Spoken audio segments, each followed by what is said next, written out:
군산, 이 전라도 지역에 고속철도 뚫고 관광객 6천만 명 유치하는 사업을 지금 하려 하잖아요. 이거 중국인을 대상으로 하는 겁니다. 이걸 하면서 관광객들 온라인으로 KTX 표를 사게 하고, 이거 중국 걸로, 뭐 위챗페이라든가 이거 중국 거 이용해서 하게 하고, 그 다음에 그 관광상품 등록도 중국 C트립이라는 회사를 통해서 합니다. 그렇죠? 그리고 여기에 대한 관련 통신장비 시스템은 당연히 화웨이가 깝니다. 그러면서 진도에 들어오는데, 단순히 그러면 통신장비 때문만에 들어오는 거냐? 아닙니다. 여러분, 화웨이가 이런 운송회사를 갖고 있다는 거 아십니까? 예? 화웨이가 진도항 개발에 관심 있는 것은 단순히 통신장비 네트워크만을 깔러 오는 게 아닙니다. 진도항을 장악하려고 오는 거예요. 근데 여러분, 요즘 최근에 뉴스 봐서 아시죠? 화웨이는 중국 공산당이 관리하는 정보 첩보 부대입니다. 얘네들이 진도항을 접수하려고 했어요. 단순히 여러분의 정보만을 해킹하려는 게 아니라 진도항 자체를 장악하려고 하고 있습니다. 그뿐만이 아니죠. 여기도 나오지만은 중국은 거제도 항만을 장기 임차를 시도하려고 했는데 그 배후는 중국군이었습니다. 중국 인민해방군이었어요. 진도항 개발 사업도 중국 인민해방군이 하고 있는 거예요. 저기 스리랑카라든가 그 다음에 미얀마, 그리고 저기 그 파키스탄에 중국이 항구를 조차했거든요. 그런 거를 지금 하려고 하는 거예요. 그러면서 제가 얘기했듯이 파키스탄이나 스리랑카 이런 국가들처럼 갚을 수 없을 정도의 투자 금액을 왕창 폭탄으로 쏟아부어서 진도 경제를 빚더미로 만든 다음에 그걸 통째로 인수하려고 하는 거예요. 왜? 그래야 거기다 중국 인민해방군 해군이 항구를 지을 수 있으니까. 이 작업하려고 하는 거예요, 지금. 그래서 제가 얘기하지 않습니까?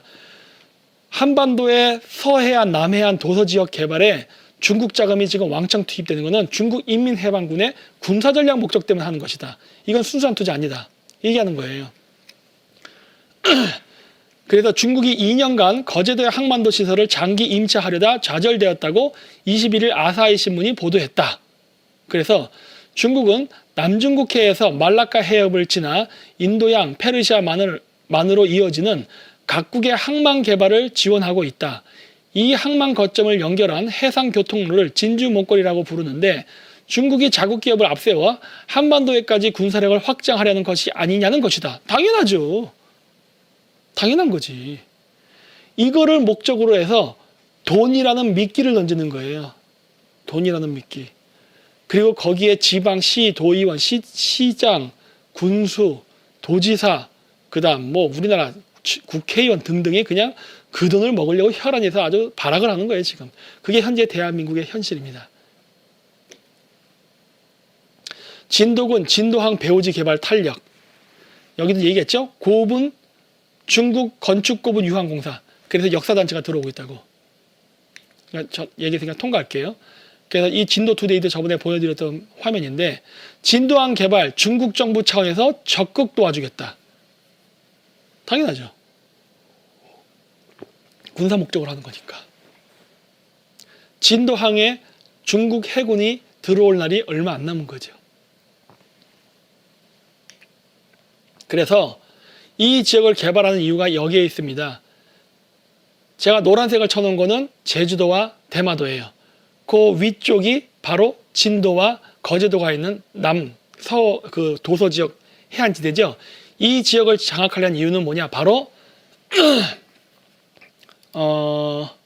잠시만요. 제가 형광펜으로 이걸 설명을 해야 됩니다.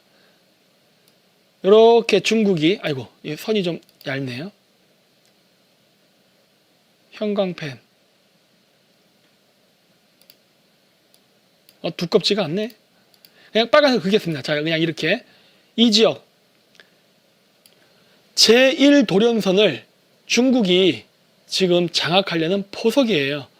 그래서 주한, 주일 미군 해군 기지를 전쟁을 통해서 쫓아낼 수 없으니까 이렇게 투자라는 명목으로 들어와서 갚을 수 없는 돈을 주고 그 지역 경제가 초토화돼서 파탄이 나면은 그거를 날값에 먹은 다음에 그 지역에 대한 개발 권리를 독점적 권리를 얻은 다음에 거기다가 말로는 그 여객선이 접안할 수 있는 그 항구를 만든다면서 군함이 접안할 수 있을 정도의 거대한 그 항구 개발을 해서 중국 인민해방군 해군이 들어올 수 있게끔 길을 열어주는 작업을 지금 하는 게 중국의 사업이에요. 그리고 그러한 사업은 한국이 처음이 아니라 아까도 얘기했듯이 스리랑카, 브루나이, 파키스탄, 그다음 몰디브 등등 각 지역에서 지금 하고 있는 거고, 그 중에 한 일환으로서 현재 진도 개발과 거제도 개발을 하려고 하는 거예요. 그래서 중국 인민해방군이 배후에 있는 것입니다. 그래서 제가 지금 우리나라 서해안 전라도 지역 개발에 그 중국 자본이 투자되는 거는 매우 위험하니까 하면 안 된다고 얘기하는 거예요. 제가 전라도 사람들 밥 먹고 살지 말라고 방해하는 게 아닙니다. 그리고 아까도 얘기했죠. 중국 자본 들어오면 그 지역 사람들 실업자 되는 거예요. 통째로 뺏깁니다. 그래서 제1도련선을 연결하고 그 다음에 연결되는 게 제2도련선입니다. 그게 바로 여기 바깥에 보이는 요 선이에요. 제2도련선. 그렇죠? 이 제2도련선. 이 제2도련선까지 세력을 확장하고 그걸 육상 통로로까지 연결하려는 게 바로 해저터널 사업인 거예요. 보이시죠?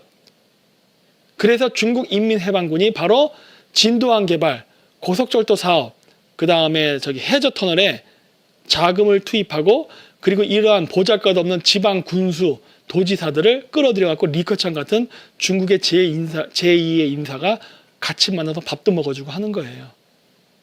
그러면 헬렐레 해갖고 좋아가지고 나 리커창이랑 밥 먹었어, 영광이야 그러면서 묻지도 따지도 않고 중국에 부역행위 할 테니까.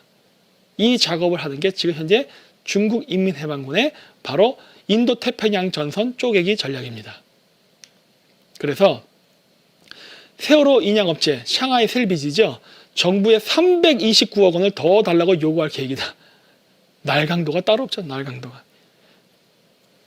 결국 입찰가보다 더 많은 돈을 뜯어간 거예요. 놀랍죠? 근데 왜 우리나라 정부는 여기에 그냥 끌려만 갔을까요? 당연하죠. 코낀 게 있으니까. 응? 세월호 트라우마 핥힌 진도에 몸부림 관광 플랫폼 한국화 허브 사활, 이런 식에서 마치 세월호에 대한 코스프레. 여기서도 결국 세월호 또 이용해 먹는 거예요. 응? 친중 정치인들이 자신들이 경제적 이권을 확보하기 위해서 세월호 팔이 또 하네. 어? 그렇죠? 이러고 있는 거예요. 세월호 팔이 하면서 유가족들에게 주겠습니까? 다 지들이 먹는 돈인데. 어? 이런 짓 하고 있는 거예요. 그러니까 유가족들도 정신 차려야 된다고. 얘네들이 이제 무슨 짓을 하는지를 봐야 돼. 그렇다면은 이러한 중국의 그런 1대1로의 그 계획은 성공할 수 있느냐예요. 이건 UPI 뉴스인데 이거 전체 기사를 제가 요약해서 읽어드릴 텐데 굉장히 좋으니까 나중에 직접 가셔서 직접 보세요. 제목이 진도 중국 경제 붕괴 조짐. 그래서 3대 회색 코뿔소라는 그 기사 제목입니다. 여기 어디 있냐? 여기 위에 제목 있죠? 여기 요 제목. 요 제목을 보시고 여러분들이 가시면 돼요. 그래서 중국은 지금 한 마리가 아닌 3마리의 회색 코뿔소가 달려들고 있다. 중국 경제의 붕괴의 악몽은 3마리 회색 코뿔소, 즉 기업 부채, 부동산 거품, 그림자 금융에서 비롯된다라고 해가지고 지금 중국 경제가 매우 상황이 안 좋다는 걸 얘기하고 있어요. 중국은 지금 1대1로 사업에 투자해서 해외 투자 자금이 제대로 회수가 안 되고 있습니다. 왜? 지금 투자한 나라 자체가 부채 더미에 앉아가지고 빚을 못 갚아요. 그러니까 투자했을 때 돈이 회수가 되지 않는다면 그거는 실패한 사업이 되는 겁니다. 근데 지금 이 나라 워낙 없기 때문에 그냥 부도나가 나고 중국은 날아갈 가능성이 높아요. 이거 자금이 유동성이 끊길 수 있어요. 근데 그것뿐만이 아니라 중국 내부의 기업 부채, 그다음 그림자 금융, 그다음 버블 경제까지 같이 폭발하면은 중국은 한순간에 무너집니다. 지금 매우 중국 위험한 상태예요. 그렇기 때문에 중국몽이 한국몽과 다르지 않다 이런 병신소리 하면서 한중교류협회 사람들이 계속 우리나라 경제인 정치인들을 자기 편으로 끌어들이면서 중국 1대1로 사업의 부역자 역할을 하게 한다면 한국 경제는 같이 망합니다. 그건 이미 일어나고 있는 일이고. 그래서 여기 보시면은 문제는 2008년 글로벌 금융위기 이후 중국의 기업 부채가 가파르게 증가하는 데 있다. 지금 중국의 부채 증가 속도가 세계에서 가장 빠르다라는 말이다. 중국은 기업 부채가 왜 많은가에서 나오는데 중국은 정부가 아닌 은행이 그 짐을 짊어졌다. 글로벌 경제가 위기에 빠졌을 때 중국은 위기를 겪지 않았다. 중국의 금융 시스템이 신규 주택 공장 그리고 각종 기반 시설을 건설하는데 막대한 돈을 빌려줬다. 덕분에 중국은 금융 위기 때 생각보다 큰 타격을 받지 않고 계속 성장할 수 있었다. 중국이 경제 성장을 한 이유는 뭐냐? 2008년 금융 위기 때 자국의 자산을 뻥튀기를 했기 때문에 사는 겁니다. 자국의 재산을. 무슨 말이냐?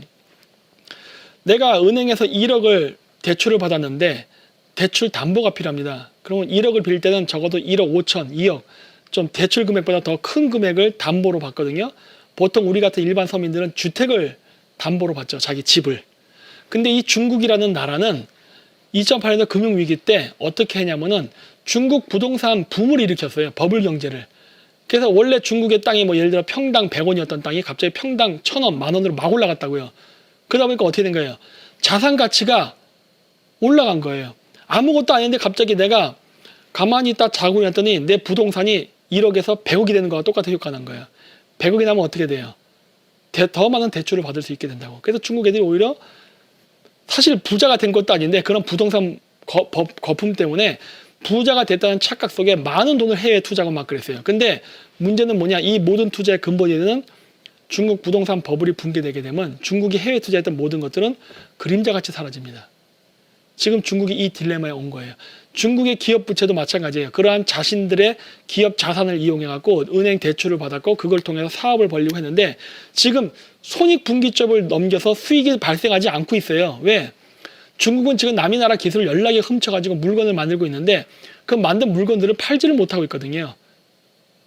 그래서 일은 잔뜩 벌려놓고 물건이 팔려서 수익 창출이 돼야 그걸 가지고서 또 빚도 갚고 이자도 내면서 기업의 건전성이 좋아지는 건데 지금 그걸 하기도 전에 미국의 트럼프 대통령이 보호무역으로 딱 공격했고 지금 중국이 타격을 받은 거라고요. 그래서 지금 중국의 많은 기업들이 지금 우수수 줄도산이 일어나고 있습니다.